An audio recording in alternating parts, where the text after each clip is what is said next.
Hello, good morning, good day, everybody, and welcome to another session within the Stay Engaged week. Today, we want to introduce you to emerging technologies for standardization, and we look very forward to a presentation from Pieter Verhoeven and Artem Revenko. We had this session in the past week, but unfortunately, due to a technical issue, we could not do a recording, and due to the high request, we decided just to do today. So I stay silent from now and give over the microphone to Pieter Verhoeven. Thank you very much. Okay, thank you, Gregor, for this kind introduction. My name is Pieter Verhoeven, and I work for DNV GL. And today I'm together with my colleague Artem Revenko, who's working for a semantic web company in Austria. And we're very pleased to be able to contribute to the Stay Engaged campaign of IGA, because of course everybody knows these are challenging times, and in the setting where we are, where we try to accelerate the energy transition, we know that we all need to stay engaged and collaboratively work on this challenge. So what we will be doing today is give you a brief presentation about the intermediate results of a innovation act, the LINKS project, which is a European Union funded project where we look to use modern web technologies, so knowledge graph and semantic technologies, to get value in, for this case, the geothermal energy sector. And I'll tell a bit about how we first started to use this technology in this market. As DNV GL is a company that's doing a lot of work in the energy sector in risk management, and we publish a yearly publication on the energy transition outlook. And in the energy transition outlook, we look at the transformation that the business is in at the moment. And we think that a lot of technologies will be subject to the need to accelerate growth in the next 10 years. If you look at the ambitions in the Paris Agreement, it's not only geothermal energy, but it's also hydrogen and solar. And in order to really mature these technologies, regulation and legislation is of course a very important factor. Not only an opportunity, but also a risk for new projects to materialize. Now, what we've done is we've tried to look, can we use this technology to mitigate these risks for these like early phase technologies in order to help them accelerate over the next period of time. So that's what you can expect for this hour. I'm very glad that everybody is looking at this video, and let's go to the agenda. So I'll talk a bit about the LINKS consortium itself, introduce a couple of the partners, then talk about how we looked at the opportunity space for the geothermal energy sector, and then do a brief deep dive in the technologies that we are embracing. So my colleague Artem Revenko will be introducing the concepts of knowledge graphs and semantic technologies, and that combined resulted in a demonstrator, a prototype, a working prototype we have online at the moment. And I have the opportunity today to share some screens of the prototype to give you a sense of what we are currently able to do and what we're aiming at. And this is really a call to the industry to engage with us, stay engaged again. Because in the next phase, we are looking for a further collaboration with practitioners in the geothermal energy sector, especially people who are involved in like early phase regulatory compliance or regulatory risk type of activities, to work with us in finding how this technology can really add value to the industry. So let's now go to the next point, the LINKS consortium. So as told in my introduction, the LINKS consortium is a European Union funded Innovation Act, which started in 2018, and it involves these 10 to 11 partners. And you see there's a mix of universities, research institutes, but also like smaller and bigger companies. But the consortium is being headed by the University Politécnica de Madrid and the University of Zaragoza and Barcelona are also involved. We're working with companies like K-Dictionaries, who are providing the dictionaries for the various languages that we are supporting. We have Tilde, which is a renowned institute for machine translation, and DFKI, it's a research institute for machine learning and artificial intelligence. And Quartacastis and Open Laws are two companies who are involved from a use case perspective. So they are looking at a use case in the legal domain, and we as DNV GL, we are looking at a use case in the like the energy transition domain, where we've started to look at geothermal energy.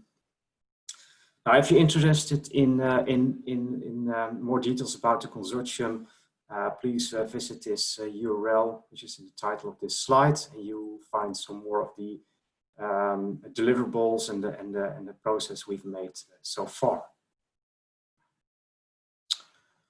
Now let's have a look at the geothermal energy as an opportunity. So as said in the introduction, at the start of this project, we were looking at segments of markets where we could guinea pig or use this technology. And when we started to look at the geothermal energy sector and studied some research reports, we quickly learned that it's an industry that is quite early phase. Of course, it has a lot of relationship with the adjacent sectors like oil and gas.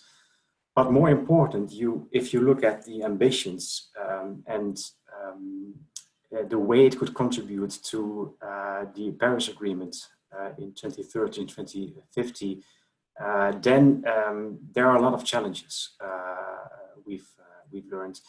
And we've translated these challenges into two main issues we'd like to address. So the first issue, which we hope is much more an issue which is already recognized today, is that national players, so companies who are active in the value chain of geothermal energy, already face regulatory risk or missed opportunities because compliance information is quite fragmented. It's available across multiple sources, and well, you need quite some experience to know where to look for this information.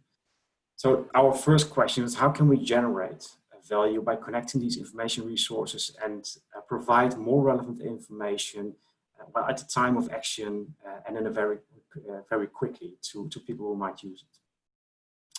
And the second issue that we would like to address is we translated the ambition of the geothermal energy sector into needs to really mature the industry and to bring costs down, to make it more predictive, to make it more standardized. And that might need some companies in the value chain to become more international and cross-border organizations, just like you see in traditional oil and gas industries, like the majors. I'm thinking about the geothermal energy majors. Now, that might be enabled when they have better understanding of how the regulatory frameworks in other countries work. So imagine you are active in the Netherlands and you would like to reach out to Italy or Germany, then you at least need to know these languages. And with the technology that we're currently working on, is we can use machine translation to translate relevant sections of regulatory information in order to inspire the user to use the information that's available to them. So that second challenge we've translated into how can we ease internationalization and providing easier access to foreign compliance information, especially for the different EU countries. But of course, if that works for the EU countries, it could work on a global scale as well. So we've translated that into some key certainties. It's good to know that so we, Artem and myself, we are knowledge management engineers. We don't have a strong background in geothermal energy, so we needed to have some very strong pinpoints to sort of anchor points to understand the challenges in the industries.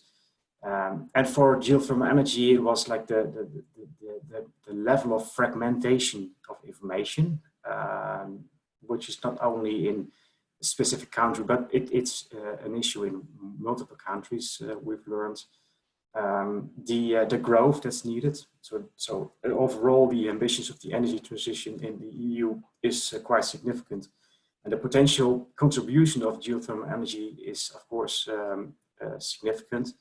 But for that to be manifested, of course, you need to have a very clear picture of what geothermal energy is and how it can play a role in the energy mix.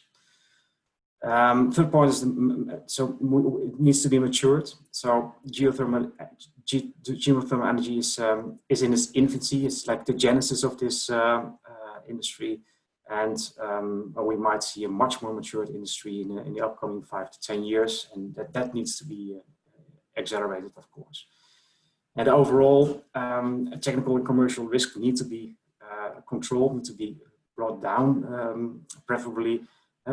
We see that these risks are quite high, and it's still challenging to create a good bankable proposal. And I agree, for example, with funders or banks that this is a very good investment to embark on. And last but not least, trying to accelerate these economies of scale, improve standardization and knowledge sharing in the geothermal energy sector are mechanisms that will accelerate the maturation of the industry as a whole.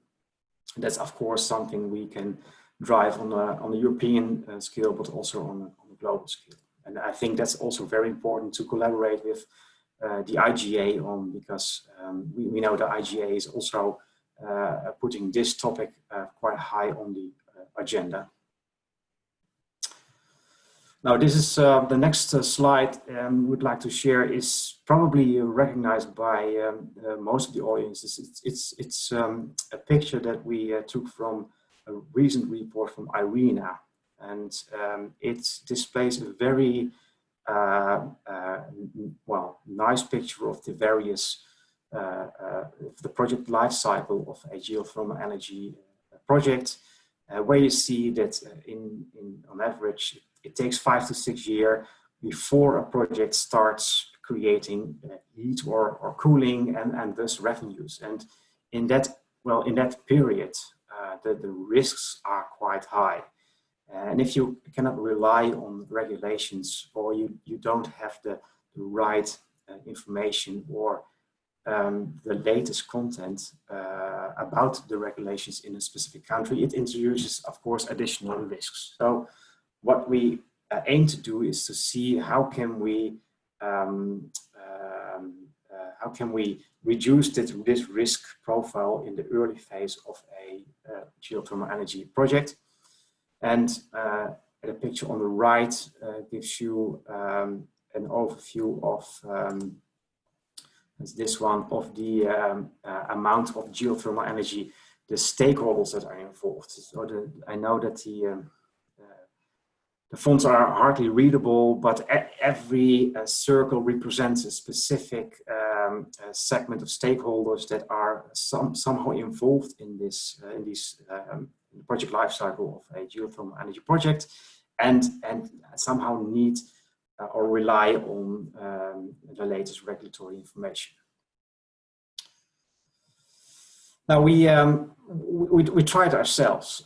So this is an example of our own efforts to think about the question. Okay, imagine you were thinking about starting a geothermal energy project somewhere. This is, for example, in the Netherlands. Where would you need to look to find the compliance information that you need? Of course, if you start at the top left, you start with the European law on Eurolex. It's translated into the national law, the Mining Act, and Environmental Act, and that's then we're translated in license procedures. And well, this struck us the most. It's already quite a challenge to find location-based exploration and exploitation permits, like historic information, but also look at, okay, what has been applied for in the upcoming 2 to 3 years with that time span. And we also thought that if you have better access to that type of information and have better understanding on, okay, how quick will these permits be approved or disapproved, that would also mitigate certain risks. You can imagine that also a lot of best practices or local knowledge can be disseminated via this platform, and then thinking about knowledgeable actors like industry associations, but also local operators or local end users in the industry who have, of course, very much relevant local knowledge to the disposal. There's a lot of public information available, but you really need to know your way around in a country to find the available information. So the question is, how could we connect these different categories of information in order to provide it to the end user in a more intuitive way? Well, this proved that perhaps there's space for improvement. And if we can, then you might see that the users of such a platform will be able to answer these type of questions quicker. So, what is located where? What can be done there? Where are there any possible or known consequences, or who should be involved? These type of artifacts can be combined.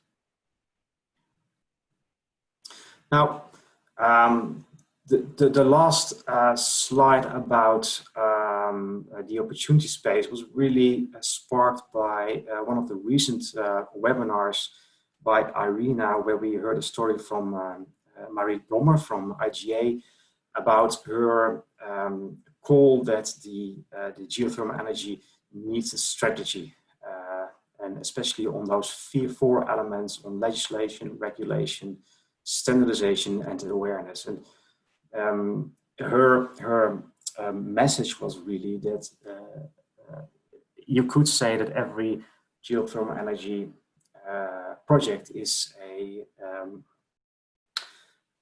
an experiment. It's a prototype, and that's not what we like. That's not what we a good position to really grow. You really need to learn from all these prototypes and make it into a standardized recommended practice.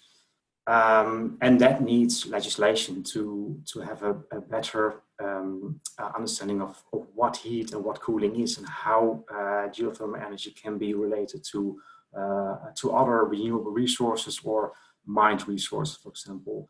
And then for developing these projects, you need regulation, standardization, and of course awareness from the industry and the end users what it can expect.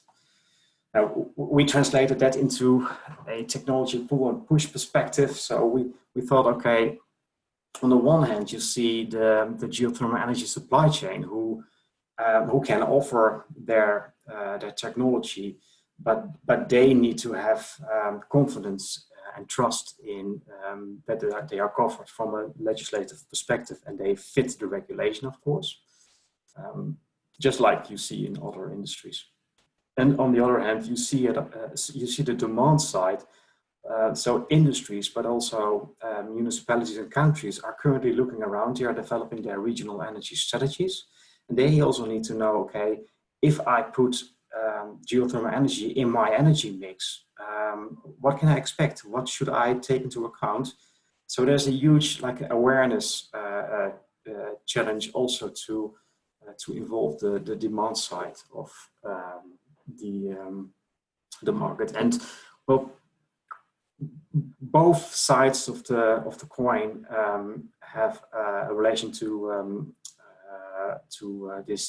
this opportunity where the technology that we are looking into, so knowledge graph and semantic technologies, can help to unclutter the information, to combine the information, and to improve accessibility of this information, and also overcome language barriers, which we do suffer, of course, in the European market. Okay. So far our perception on the challenges of the geothermal energy sector. We're currently, I'm looking at Artem Revenko, my colleague, will be talking about the knowledge graph and semantic technologies from here. Artem, are you in the call? Yes, I'm here, Peter. Okay. Thank you very much for your slides. Right, so I would like to give you an overview about the knowledge graph and semantic technologies. So our methods to tackle the challenges that were already pronounced by Peter.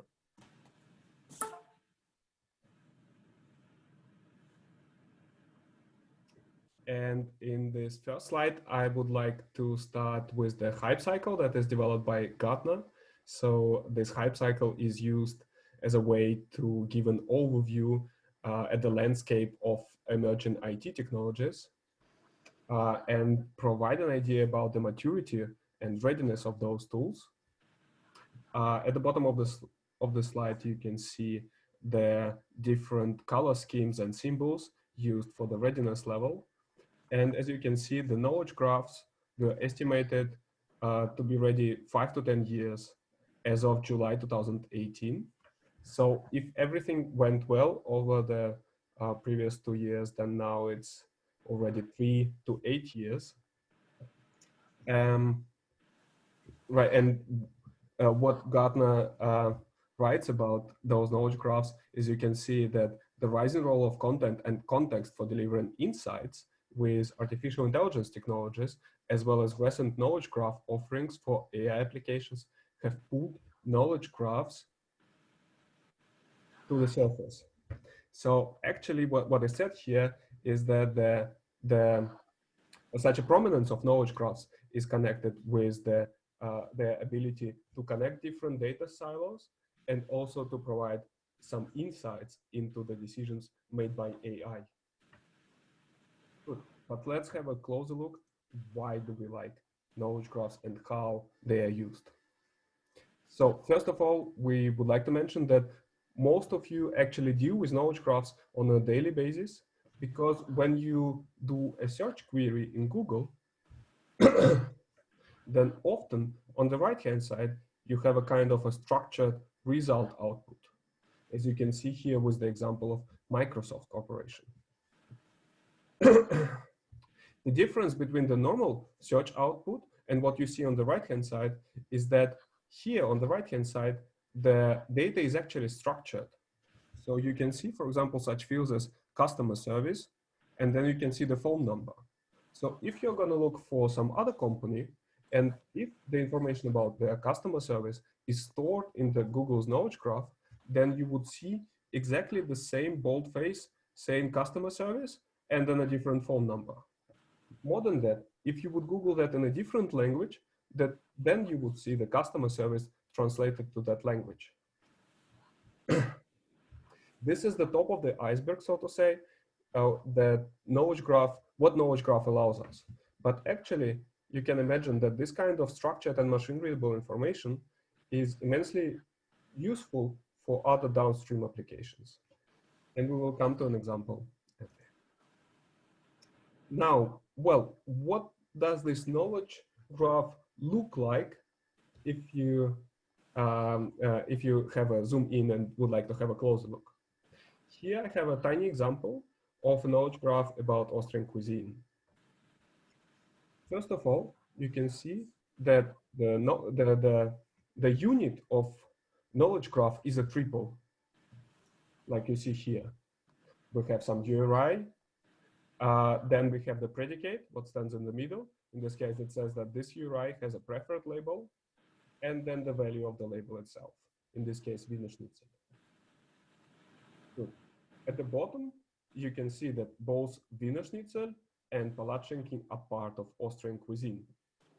But moreover, we know something about what they are cooked from, or what kind of materials, as it said in this case, are used in their preparation. We can see that in Wiener Schnitzel we have veal, panade, and egg. And in Palatschinken, we have at least egg. What it gives us is that if we, for example, are interested first to have a look at Wiener Schnitzel, and then we get interested into what materials it's cooked from, and for example, see, okay, this is the egg, then we can immediately jump to other dishes of Austrian cuisine that also contain an egg, in this case, Palatschinken.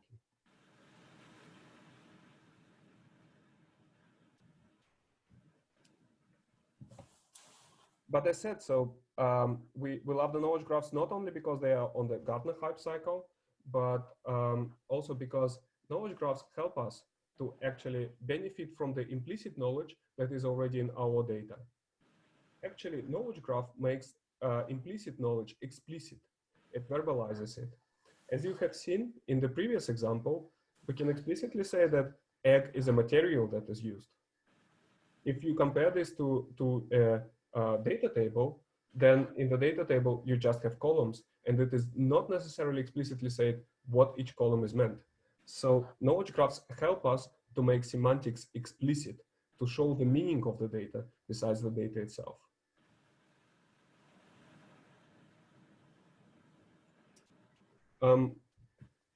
There are different types of knowledge graphs. Those include taxonomies, terminologies, different types of ontologies, and so on. One of the starting points for building a knowledge graph is often a creation of controlled vocabulary. Controlled vocabulary is something between taxonomy and terminology. So taxonomy gives us a way to hierarchically classify things, and terminology it gives us some additional information about the terms and especially about the linguistic features that are inside these controlled vocabularies. And somewhere between, we have the controlled language, those controlled vocabularies. An example you can see here at the bottom right of the screen. This one is about food. So this is organized in a nice hierarchy. Why do we think the controlled vocabularies are so good? Well, actually, if you think, there are numerous advantages that are associated to using controlled vocabularies. First of all, you can stay consistent with all the people who are using the same controlled vocabularies. So if you use the term, you will use the same term over and over again in similar contexts. And you can make the usage of this term very accurate because the term itself is described in the controlled vocabularies. Moreover, if you interoperate with other people to whom you probably have never spoke to, you can still be sure that they understand you, even if they read your controlled vocabularies or read your annotations in different languages, because the translations might be also a part of controlled vocabularies. Actually, controlled vocabularies contribute a lot to the standardization of the domain and the whole, because if you think about the previous advantages, the consistency and interoperability, this enables the field to be structured and standardized. And finally, controlled vocabularies also enable certain AI functionalities and automatic analysis of unstructured data. Let's have a look at this example. On the left-hand side, we see an example of XML document. And on the right-hand side, we see a small knowledge graph and a controlled vocabulary as a part of it. Now imagine that a fundoscope is one of the terms in our controlled vocabularies. In such a case, we are able to automatically tag the XML document on the left and find that fundoscope is mentioned in the text. And more than that, we can link it to our controlled vocabulary, so that the next user who sees this annotation is able to have a closer look what actually a fundoscope is and what are the other concepts that are related to it. With this, I'm over with my introduction to knowledge graphs and semantics, and I would like to hand over back to Pieter. Okay, Artem, thank you very much for this intermezzo. I think it's very good for the understanding of our audience about the technology that we're working on. And I think before we start demonstrating the prototype, I think the main translation that I would give to your story is that these technologies help computers to deal with natural language. I think that we all know that computers are very powerful in calculating with numbers, but understanding words, understanding sentences, so the meaning of sentences is quite hard. And these are like, currently we're on a genesis of enabling computers to do this. And this can, of course, be very powerful when we use that to unlock the hidden knowledge underneath the iceberg that you showed us just 2 slides ago, and help us in reaching our goals. So thank you, Artem. Now let's have a look at the prototype, and the prototype can best be introduced by a short like narrative about how we think like a geothermal energy professional or a compliance engineer could work. And it could, for example, if you're in the early phase of a project and you're preparing the next phases, that could, for example, be the design phase or the build phase. You go through a process where you need to look for local regulatory information that's relevant to your subject, and we describe this journey as user as you always start with a document, for example, and what you see here is on the left side of the screen here. This could be a document, could, for example, be a recommended practice or a request for proposal or anything that the engineer gets, which is subject to the start of his activity. And then he or she has the challenge to find all the latest relevant information that could be useful to his or her task. Now, what we see here is that first the content of this document is first is put into the prototype, and that we call the recommender. So what you see here, this is really the content that came from this document, and in this content you see that certain words are being highlighted in orange, in blue, in green, and that correlates with categories of words which are relevant to geothermal energy. So, for example, the orange words are relevant to the geolocation of a project. The blue ones are relevant to a technology like a heat pipe or vapor compressions. And the blue ones or the green ones are relevant to regulations or standards. And what happens here is that this is the original document. It gets processed by the system, and the system gives back recommendations in various categories. You see here in the red box on the top the overview of permits, but it could also demonstrate like resolutions or standards or legislation. But on the permits, you see there are relevant permits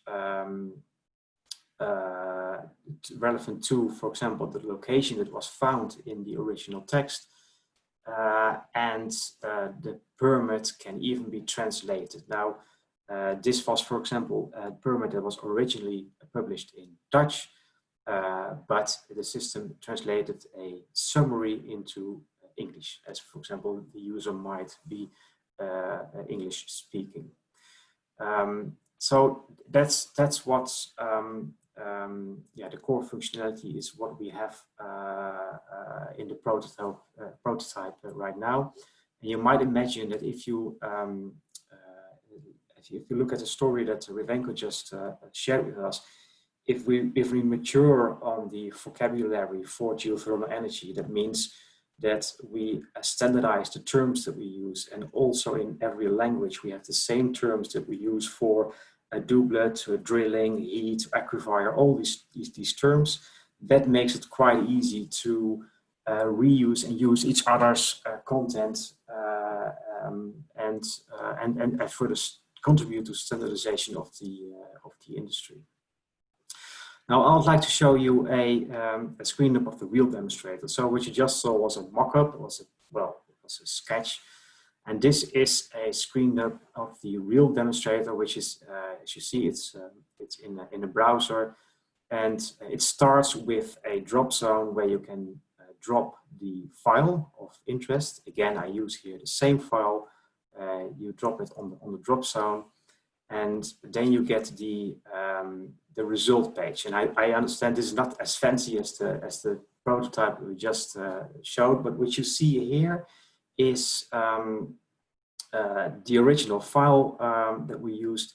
And here in the left column, you see that relevant concepts are being highlighted, like geolocations and geothermal energy domain-specific terms like aquifer or heating. And these terms reside in the taxonomy and the controlled vocabulary that Revenko was referring to. Now, what you see here is, again, here you have the horizontal menu where you can select a category of recommended information, in this case, permits, but you can imagine that if you see there add any other categories of information sources that you feel are of interest, then these categories can, of course, be extended. You see here, like, this is you can say a sort of a fingerprint of the documents that the system found, because it shows like the similarities from a geolocation perspective, but also from a geothermal energy technology perspective, like heating and aquifer. And here you also see that the original publication is in Dutch, but the summary here is translated into English. So here you see also the machine translation service in action. That's the last red box. Now, the question, of course, coming back to the original problem assumption that we started this pitch with a couple of slides back. If you look at the situation that we currently have, so the huge amount of sources where regulatory information is available, the question is, can we use this knowledge graph technology to help bundle and declutter this information and provide quicker access to more relevant information for all practitioners who are interested in this topic.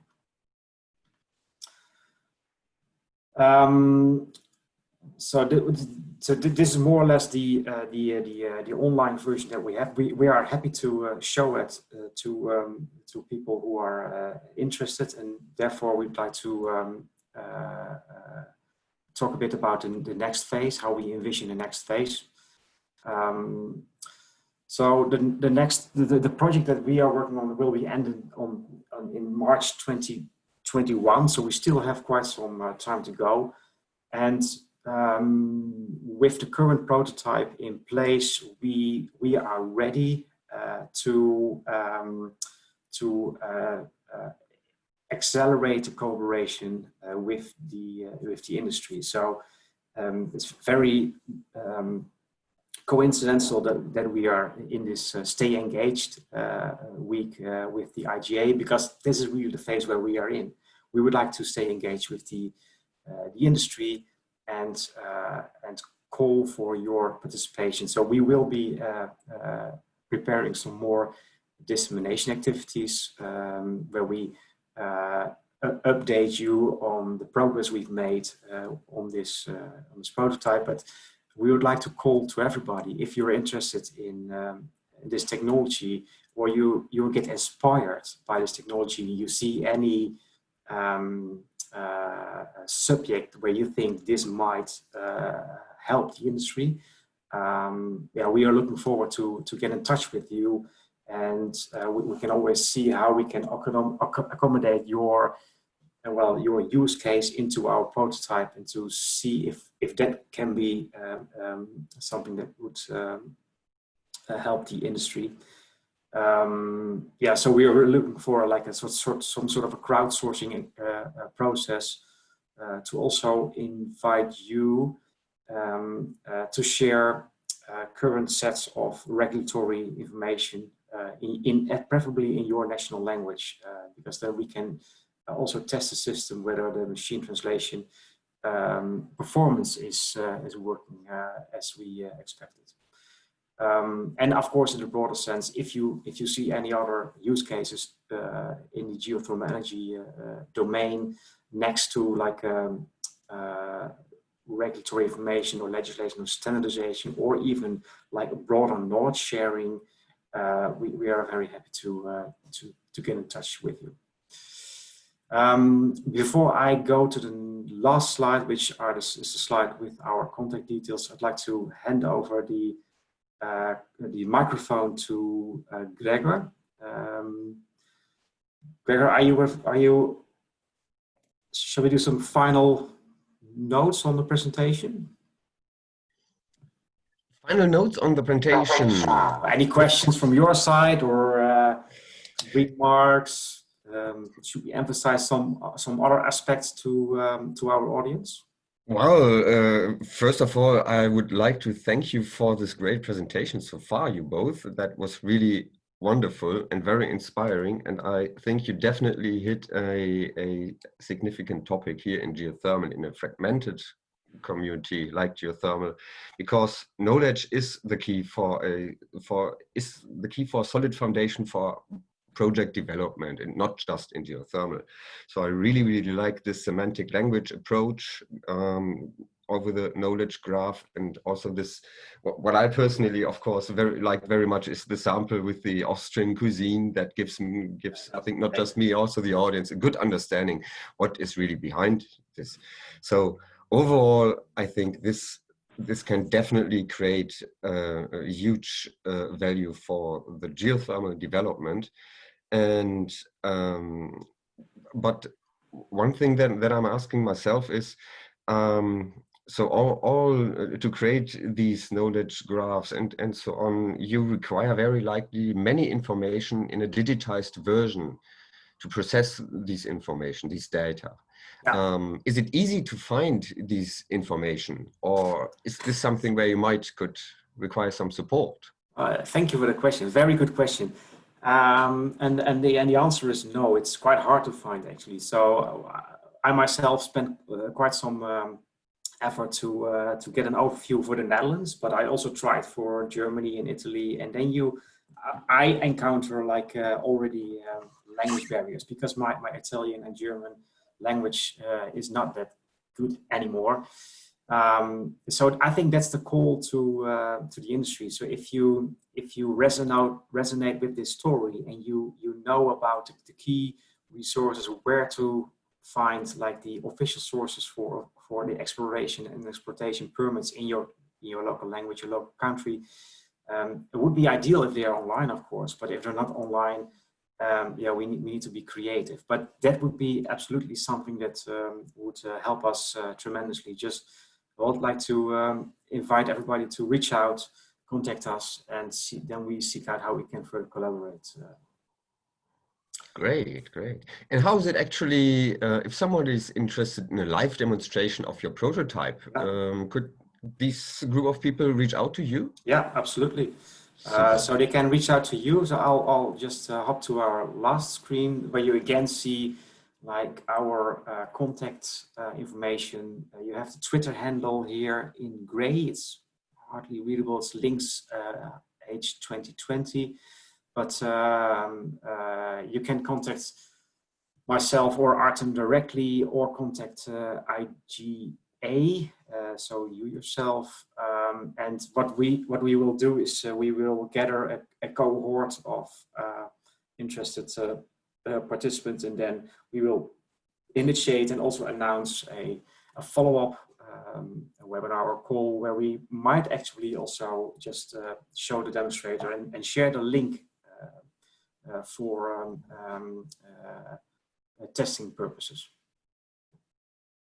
Great, wonderful. So I think we give our audience a bit time to process this all.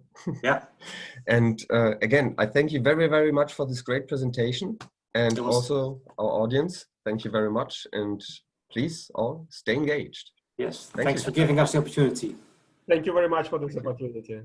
Thank you. Looking forward to it. Bye-bye.